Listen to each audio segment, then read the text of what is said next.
अस्सलाम वालेकुम friends, welcome to किताब नगरी यूट्यूब चैनल। किताबों की नगरी में खुश आमदीद। मैं हूँ आपकी होस्ट इकरा यासीन और आज मैं आपके लिए लेकर आई हूँ यमन इवा के कलम से तहरीर करदा नावल अहले दिल के एपिसोड नंबर 10 को लेकर। इस एपिसोड को स्टार्ट करने से पहले जल्दी से कर लीजिए चैनल को सब्सक्राइब, वीडियो को लाइक और क्लिक कर लीजिए बेल आइकन को। अब स्टार्ट करते हैं आज की एपिसोड। नदीम रात के घर पहुंचा तो फरा बच्चों के साथ कमरे में एसी चलाए मज़े से सो रही थी। उसने कमरे की तरफ जाते हुए यूं ही नज़र घुमाकर दूसरे कोने में मौजूद बरिया के कमरे की तरफ की तो रुक गया। जब से बरिया का निकाह हुआ था, जब से शादी की तैयारी की थी, दिल में छोटी बहन के लिए नर्म गोशा पैदा होने लगा था। उसकी तबीयत का पूछने की गर्ज से उसके कमरे की तरफ बढ़ा। वैसे तो उसे इत्मीनान था, शहीर हैदर ने अपने कहे के मुताबिक उसे डॉक्टर को दिखा दिया होगा। कमरे का दरवाज़ा खोला था मगर गर्मी की वजह से हब्स शदीद था। छत पर पंखा बहुत हल्की स्पीड में चल रहा था। चेहरे पे हाथ फेरता स्विच बोर्ड पर हाथ मारता पंखे की स्पीड बढ़ा गया। अंधेरे में हर जगह टटोल कर उसके बेड तक पहुंचा। उसके बाजू को हाथ लगाया तो बाजू नीचे लुढ़क गई। वो यक ठंडी पड़ रही थी। उसने बौखला कर लाइट ऑन करके बरिया को देखा। उसके होंठ और चेहरा बिल्कुल खुश्क सफ़ेद पड़ रहा था, जिससे सारी ताकत निचोड़ ली गई हो। सांस ऐसे मतम थी जैसे अभी रुक जाएगी। बरिया बरिया, वो परेशानी और घबराहट से उसे पुकारने लगा मगर वो होश में नहीं थी। वो भागा भागा फरा के पास गया और उसे उठाकर खींचता हुआ लाया। इसे क्या हुआ? शहीर नहीं आया था क्या? डॉक्टर ने क्या कहा? ये ऐसे क्यों पड़ी है? नदीम के हवास उड़ रहे थे। फरा ने जमाई लेकर एक बेजार नज़र बरिया पे डाली। कौन शहीर? कोई नहीं आया। तुम कल से घर पर नहीं थे। मैं अकेली औरत इसे लेकर कहाँ जाती? सुबह से उल्टियाँ कर रही है तो यही हाल क्यों होगा? फरा ने नाक चढ़ाकर बताया। क्या मतलब क्यों नहीं आया? अजीब इंसान है। कहा भी था बरिया की तबीयत बहुत ख़राब है और तुम? अगर किसी बच्चे को ये होता तो तब भी मेरा इंतज़ार करती। जाओ चादर लाओ, मैं टैक्सी लाता हूँ। वो गुस्से से भड़क कर बोला। बहन की हालत पर पसीने छूट गए थे। उससे देखकर साफ लग रहा था आखिरी सांसें ले रही है। कहाँ जाएंगे? बच्चों को अकेला छोड़ दूँ घर पर? सुबह का इंतज़ार कर लो। फरा ने घबरा कर उसे तसल्ली देना चाहिए। जैसे वो बौखला रहा था, लगता था यहीं बेहोश होकर गिर जाएगा। सुबह तक ये बचेगी जिंदा? वो चीखा। रुखसत कर ही रहा हूँ ना, कुछ दिन तो ख्याल कर लो। घर से तो जा ही रही है, ज़रूरी नहीं है इसका जनाजा निकले यहाँ से। नदीम की आवाज़ फट रही थी। सफ़र की थकान बढ़ गई थी। बरिया से उसे कोई मोहब्बत न थी मगर उसके मर जाने का सोचकर उसका दिल रुकने लगा था। वो मज़ीद कुछ सुने बगैर बाहर भागा। फरा ने जाकर परेशानी से साथ वाली हमसाए का दरवाज़ा बचाया। वो सारा मसला सुनकर बच्चों को अपने पास रखने पर मान गई। वो दोस्त भी थी और परेशानी समझ गई। नदीम जाने कहाँ से टैक्सी ढूंढ लाया था। सर्द पड़ती कमज़ोर सी बरिया को उठाकर टैक्सी में डाला और फराह के साथ अस्पताल ले गया। डॉक्टर ने उसकी हालत देखकर फौरी ट्रीटमेंट किया। उसे इंजेक्शन वगैरह के बाद ग्लूकोज की ड्रिप लगा दी गई थी। सुबह से वोमिट हो रही थी तो पहले क्यों नहीं लाई? फरा के बताने पर रात की ड्यूटी पर बैठे नींद से बेहाल डॉक्टर ने इन दोनों को छाड़ा। पानी की कमी हो गई है, जिस्म की ताकत ही खत्म है। अब भी ना लाते, सुबह वैसे ही जान छुट चुकी होती। अजीब लोग। डॉक्टर कुछ ज़्यादा ही दिल चला लग रहा था। फरा ने दांत पीसे। नदीम शर्मिंदा से बहन को देख रहा था। प्यार तो खैर उसे कभी नहीं दिया था, फिर ऊपर से खुद बरिया का मिजाज भी ऐसा हो चुका था कि अब चाहकर भी वह नरमी नहीं बरत सकता था। अब जब रुखसत होने चली थी तो ये हालत हो गई थी। फरा एक तरफ बैठी उकताई हुई थी। सुबह के करीब उसकी ड्रिप ख़त्म हुई और हालत कुछ संभली तो डॉक्टर से हिदायत लेकर वह दवाओं के भरे शॉपर के साथ घर पहुंचे थे। फरा ने बर्तन पटक पटक कर नाश्ता तैयार किया और बच्चों को तैयार करके स्कूल भेजा। खुद छुट्टियां ले ली। शादी वैसे ही सर पर पहुंच चुकी थी। मायूं का लिबास आया हुआ था और पहनने वाली सर तक संभालने की हालत में नहीं थी कि उसे पहना दिया जाता। रिश्तेदारों के नाम पर फरा के घर वाले थे और नदीम के अपने ननियाल वाले आ गए थे। मोहल्ले वालों को मेहंदी मायूं का बुलावा नहीं दिया था। कुछ दिन तक बरिया की हालत संभल गई तो मायूं का जर्द लिबास पहनकर एक कोने में चुपचाप सी बैठ गई। पहले जो भाई भाभी से लड़ झगड़ कर बात कर लेती थी, अब वो भी ख़त्म हो चुकी थी। जरी और शाही गांव पहुंच चुके थे। शादी के दिन करीब आ गए थे। जरी जब से हना को मिलकर आया था अब मुतमईन और खुश रहने लगा था। हमाद साहब की दोबारा कोई फरमाइशी कॉल नहीं आई थी, यानी हना से मिलना फ़ायदेमंद साबित हुआ था। सब हल्ला गुल्ला कर रहे थे और शाह गायब दिमाग से बैठा था। अम्मा की फ़िक्रमंद नज़रें उसी पर थीं। शाह पुत्र, खैर तो है? क्या हुआ तुझे? दीदे उठकर उसके पास पहुंच चुकी थी। वो चौंका। हाँ कुछ नहीं दीदे, चाय बना दे, सर में बहुत दर्द है। उसने गहरा सांस भरकर बेचारगी से कहा। दीदे सर हिलाकर किचन की तरफ बढ़ गई। अम्मा को वो उलझा हुआ लग रहा था मगर खामोश नहीं। वो कभी अपने मसाइल या परेशानियां खुलकर नहीं बताता था। वो जानती थी दीदे की तरह वो उनको भी टाल देता। सुन यार, कमरे सेट करवाने हैं, फर्नीचर तैयार है, शहर का एक चक्कर लगेगा। फिर कब चलना है? जल्दी हो जाए तो अच्छा है ना? जेरी ने उससे मशवरा लिया। वो बददिली से सर हिला गया। हाँ अच्छा है मगर मेरी तबीयत नहीं ठीक। सर दबाता हुआ बेजारी से बोला। जेरी परेशान हो गया। तू रेस्ट कर, अभी तो हुमायूं वीर कमरों के पेंट वगैरह करवा रहा था। लकड़ी का काम तो हो चुका, कल तक मैं चला जाऊंगा जेरी के साथ। फर्नीचर भी एक ही दिन में हो जाएगा सेट। अब्बास भाई ने उसका सर नरमी से थपथपाते हुए कहा। जेरी भी सर हिला के उसने तशक्कुर भरी नज़रों से दोनों को देखा और उठकर अम्मा के कमरे में चला गया। اس کے اپنے کمرے میں تو کام ہو رہا تھا، مہمان بھی گھر میں جمع ہونے لگے تھے۔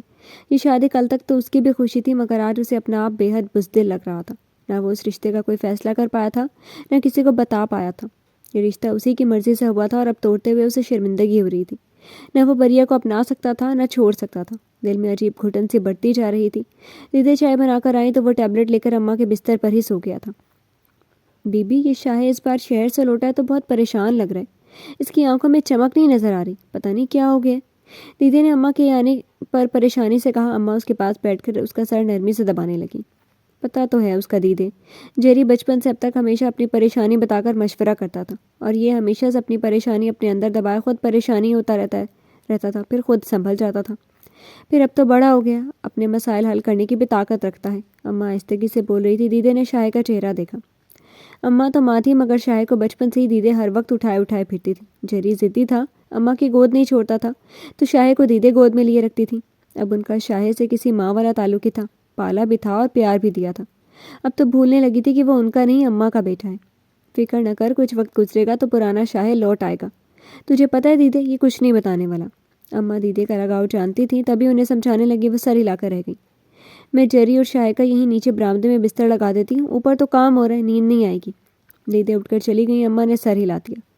ویسے تو گرمی آ چکی تھی اور ان کا صحن اتنا بڑا اور کھلا تھا کہ پوری بارات سکون سے بیٹھ جائے، مسئلہ نہ ہو۔ مہمانوں کے لیے صحن میں ہی چارپائیاں ڈال کر جگہ بنا لی تھی۔ کچھ لوگ وہیں برآمدوں میں سو رہے تھے۔ ان کا گھر بہت بڑا تھا۔ ہاں، گاؤں میں تھا، محل نہیں تھا، مگر کچا بوسیدہ بھی نہ تھا۔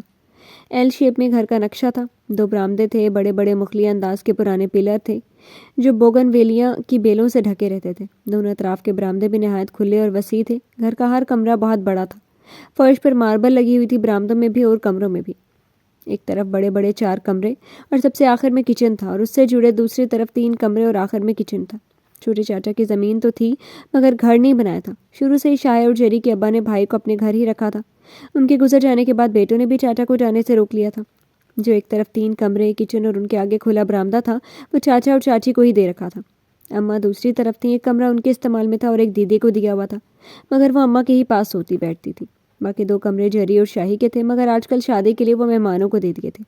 اوپر چھت پر بھی بالکل اسی طرح ایل شیپ میں کمرے تھے، اور کمروں کے آگے برآمدہ، جن کے آگے آدھی آدھی دیوار دے کر برآمدے بند کر دیے تھے۔ ایک طرف 4 کمروں میں 2 کمرے ہمایوں اور 2 عباس بھائی کے پاس تھے۔ ساتھ جڑے برآمدے میں جو 3 کمرے تھے، ان میں سے ایک جیری اور شاہ کے لیے سیٹ ہو رہا تھا۔ گھر کا رقبہ بہت بڑا تھا۔ کمروں برآمدوں کے سامنے جو صحن تھا، وہ پکی سرخ اینٹوں سے بنا ہوا اور اونچا تھا۔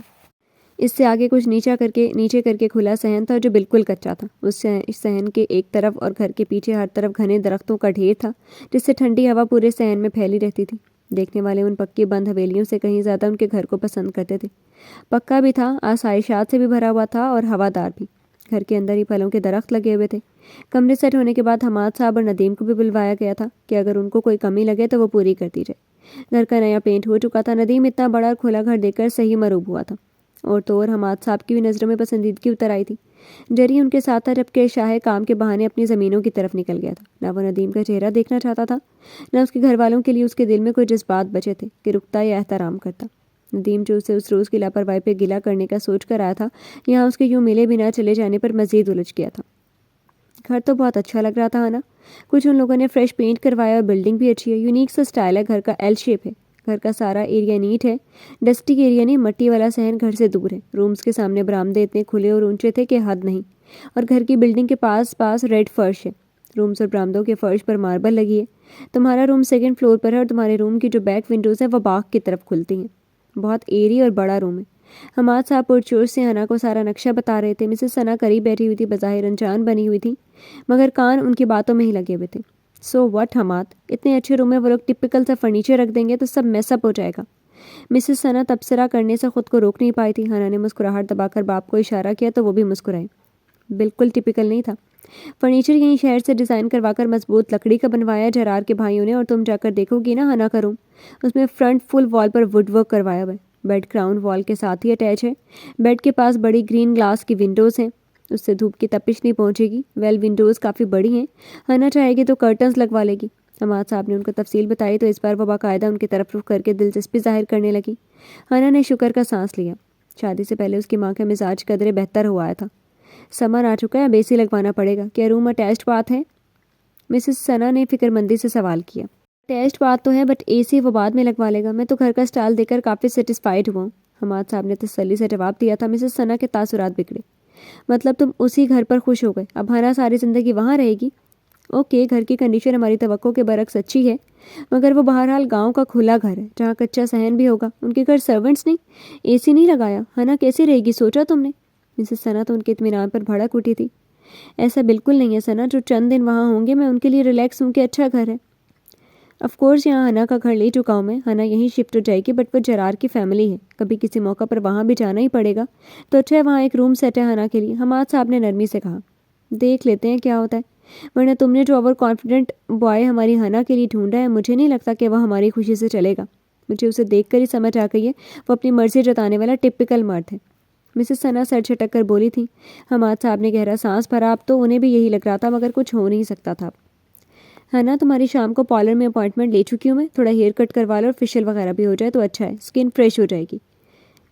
मैनीक्योर पेडिक्योर भी करवाना है, उसके बाद ही तुम मायूं का ड्रेस पहनना। मिसेस सना ने हना को ताकीद की तो वह सर हिला गई। मिसेस सना और हमाद साहब शादी के फंक्शंस और गेस्ट लिस्ट डिस्कस करने लगे थे, जबकि हना सोच में डूब चुकी थी। वो जानती थी उसके कमरे में वहाँ AC क्यों नहीं लगाया गया। वो जरार के सामने सोचे समझे बिना चैलेंज तो कबूल कर गई थी, मगर उसे अंदाज़ा नहीं था कि वो उसकी बात पर इतना जम जाएगा। तो क्या वो उसे अपने घर वालों की तरह ही रखने वाला था, सिर्फ ये देखने के लिए कि वो अपना कहा पूरा कर सकती है या नहीं। वो मुंह बसूर कर रह गई। उसे अपनी मामा की बात से इत्तफाक होने लगा। जरार हैदर जितना मासूम नज़र आ रहा था उतना था नहीं, अपनी मर्जी ही करने वाला था।